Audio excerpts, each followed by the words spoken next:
Les gens du monde entier recherchent cela, le bonheur.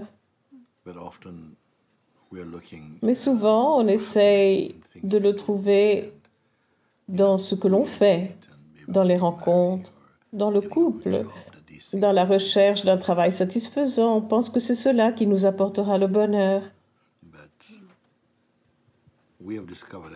Mais ici, nous avons découvert un bonheur qui vient sans même faire d'efforts. Nous n'essayons pas d'être heureux, nous n'y travaillons pas. Il y a un bonheur qui vient de l'intérieur de toi. Par le simple fait de ne pas vivre dans l'ego, dans le mental, mais dans le cœur. Et ce bonheur-là ne s'éteint jamais en réalité. Mais ce n'est pas quelque chose que l'on puisse pratiquer. On peut pratiquer la méditation, la vipassana, beaucoup de disciplines, mais le bonheur est en réalité naturel, c'est le parfum naturel de ce que tu es en essence, de ton être-té. Voilà, j'étais assis ici, je contemplais les plantes, les papillons qui se posent sur elles et qui volent selon leur façon spontanée, dans leur propre dynamique. Et je sens qu'à Sahajja, c'est un peu la même chose. Bien que chacun ait son travail, des choses à faire, les choses semblent se dérouler dans un champ énergétique de bonheur naturel qui pénètre toute l'atmosphère, mais qui prend naissance dans le cœur de tous ceux qui comprennent que moins il y a de personnalité, plus on peut être dans la présence. Et la présence est une chose tout à fait naturelle, il n'y a pas de hâte. On ne pratique pas pour obtenir quelque chose. C'est déjà là. C'est curieux, nous passons une bonne partie de notre vie à nous affairer pour obtenir des choses qui ne resteront pas.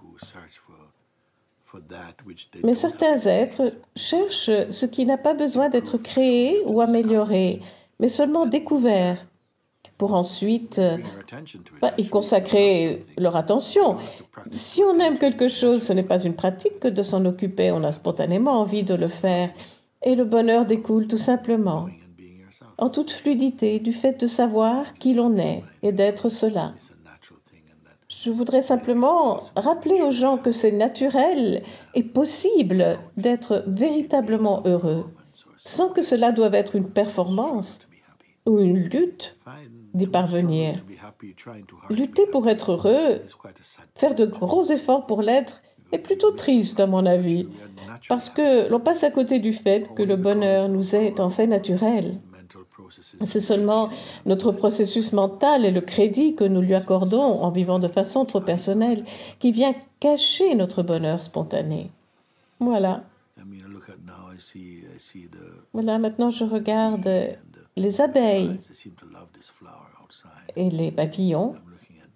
Ils ont l'air d'apprécier particulièrement cette fleur-là. Ils ne pensent pas du tout. Ils sont si spontanés dans leurs actions, si naturels, tout comme la vie en réalité. La plante sur laquelle ils viennent se poser n'essaye pas de les accueillir. Elle est tout simplement là, à sa juste place. Et le fleuve de la vie, l'énergie de la vie coule tout simplement, reliant les choses et pénétrant tout. Plus les êtres humains prennent conscience de leur être naturel intérieur et de la force vitale qui fait ce qu'elle doit faire sans s'identifier avec les choses, plus nous découvrons le bonheur spontané, qui est le parfum naturel de la vie tout entière.